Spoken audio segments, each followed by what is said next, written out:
careful, by the way, when you come back here, because this lift, unless you stand in it again, won't be up. So if you die down here, you'll respawn back upstairs, and you'll just come running in, expecting the lift to be there, and you'll fall to your death. I've done it plenty of times. So there you go, you want to stand in it, and it goes back up. Trying to remember where the items are. There's one item here. There we go. This will have a cursed item in it. I forget what it's called now. It helps you interact with the enemies in this area, basically. Transit curse. There we go. So that turns you into an undead warrior, essentially, because all the enemies, or say all the enemies, 90% of the enemies in this area are all ghosts. You can't even hit them with your sword until you take a transit curse, and it only lasts for about 5 minutes. So you need to hotbar them. Oh, we've got 2 of them as well, which is brilliant. This is where the homeward bone comes in handy, right? So this is a bit of a hit and run thing. So we're going to pop a transit curse. We're going to run in. I'm going to show you where the Firekeeper's soul is, and then we're going to homeward bone it out before any of the ghosts touch us. Hopefully. I say hopefully. We might have to try and kill one of them, because there's one that approaches you pretty. I think even 2 approach you pretty early on. So we're going to give it a go, but hopefully we get away with it. So we're going to pop this. It's going to last. You'll know when it wears off, because the hand won't be darkened out anymore. It'll be bright again. But we need the homeward bone out to be able to do this properly. We're going to have to try and kill this one without being murdered, because they are very... Yeah, so we do like no damage to these, so it's better off just... Yeah, there we go. Better off just running. Got it, and there's a very, very chance that you can fall into the water here. You've got to grab that, Firekeeper soul, you've got to homeward burn out. Done, nailed it. Sketchy bit to do in a second. This bit here, you can run this here, and this door you can't normally open until you've come out of Blight Town, which is about a quarter of the way through the game. You've done about probably about 4 bosses until you get to this point normally. Master Key though opens it straight away. I can't remember if there's anything there. Is there anything in this? No, there isn't. But there is a big soul behind here. Massive soul, that. Large soul of a nameless soldier. We're going to go across this really dodgy bridge. Now, down there is Blight Town. And if anyone that's played Dark Souls knows what Blight Town is, you know it's the worst area in the game, because you just die, and you die. It's just horrible, Blight Town is. We're going to be running through it and doing one of the 4 end bosses pretty quickly, hopefully. I say hopefully. We've obviously got to level up before we do that, but we're going to be getting all the custom items first and then coming back. So down here though, but not a lot of people know if you're new to the game, because obviously why would you come down here? There's a dragon asleep on this bridge. Now, he has 2 items that are very helpful here. A shield and a sword. The shield is 100% block damage shield. It's better than most of the shields that you'll have for a massive portion of the game. It's a brilliant shield. It's light and it blocks 100% physical. Now, one of the items you can grab without waking him up, bearing in mind if you wake him up, he'll spew toxic vomit all over the place and could even pull you off. I mean, he's a dragon, right? He's like a zombie dragon. So yeah, be very careful. But a little tip you can do, walk up the right hand side and you won't trigger him. You walk all the way around and then you slowly come down the right side. Now, the item on his left hand paw, claw, whatever you want to call it, you can grab and he won't wake him up. The other item, you will wake him up. You can grab it and get away though, you've just got to be very quick. So let's pray to Jesus that he doesn't... Large soul of a proud knight is a huge amount of souls, but early on as well. So we're going to... Oh, there's 2 items here as well. So there's the sword, there's the shield, and he killed us. Gotta be very quick. Over the bridge of death.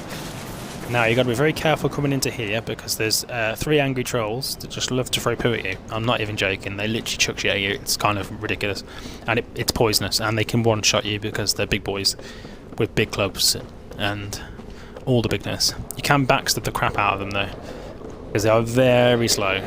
So if you want to kill them you can, but there is a little trick to killing them on the way back up as well, which I'll try and show you. We're going to wait for them to miss with that, if you can. There you go, backstab. It takes a while, but oh, that one caught me. See, even touching you with their mace does poison damage, which this whole area is poison, which is just really fun, basically.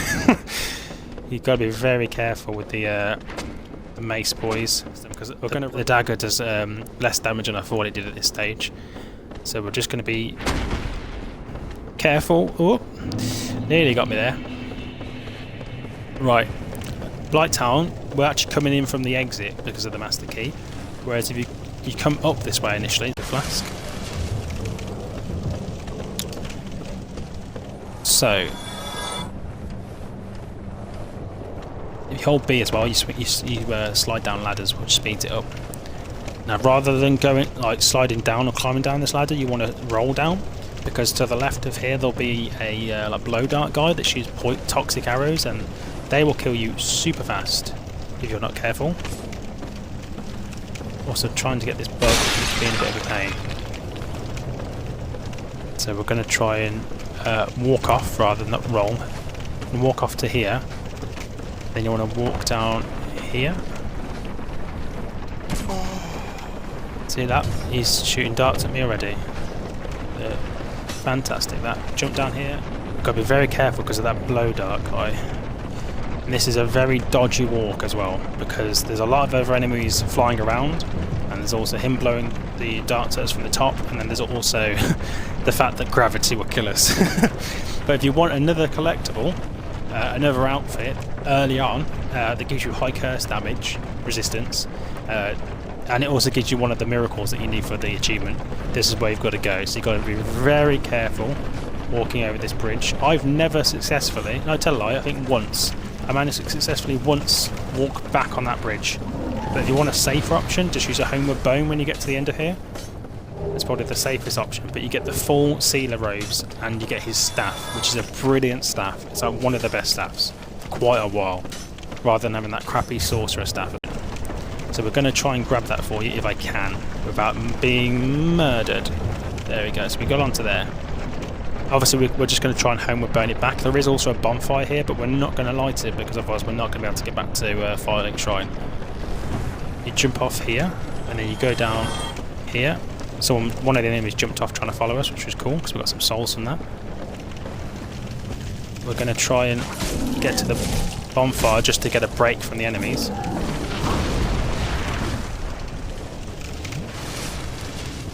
But even these guys, and they're not particularly strong, do a lot of damage for us because we're quite low level. So you kind of want to just ignore them for now. And the sludge also slows you down quite a bit. So a lot of people miss this. There's nothing to fight down here.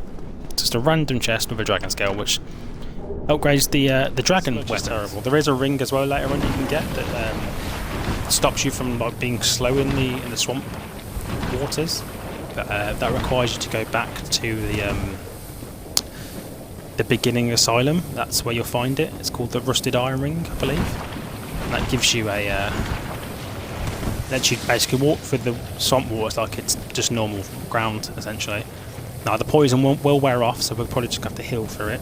The ring is just inside here. This is also a secret fight as well. So behind here, you get an item in here, a plank shield, which is useless, but here there'll be a twin soul humanity, I believe. Yep. And then behind here as well, if I can slap it.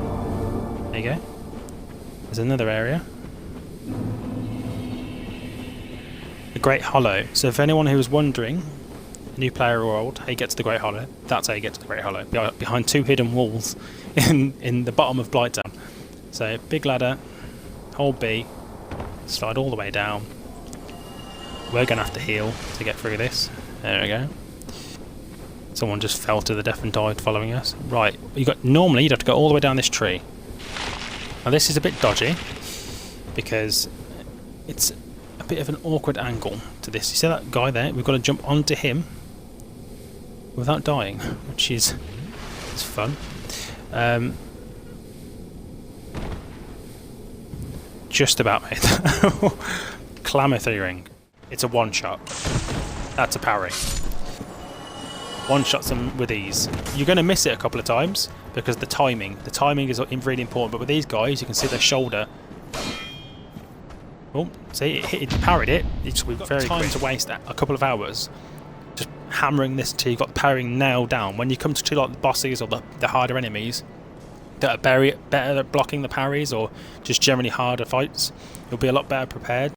So make sure you're fast rolling while you do this. So we're going to take this off, so I should be able to fast roll. There we go. You want to be fast rolling. You get right on the edge, roll off here. You looks like you're not going to make it. It will do that every single time. So trust me, I know it's dodgy, but you will make it. As long as you just go roll once and roll forward, you'll be fine. And then stick to the right hand side and walk like that. It's the most sketchiest thing ever, right? But it does work. Make a sacrifice. That's every item in Firelink Shrine, apart from the nest, which you can't get to until we've done the second boss, I believe it is. Now you should be able to roll across, back across here, but so I like to do a running jump occasionally. Because a normal roll sometimes you still fall to your death.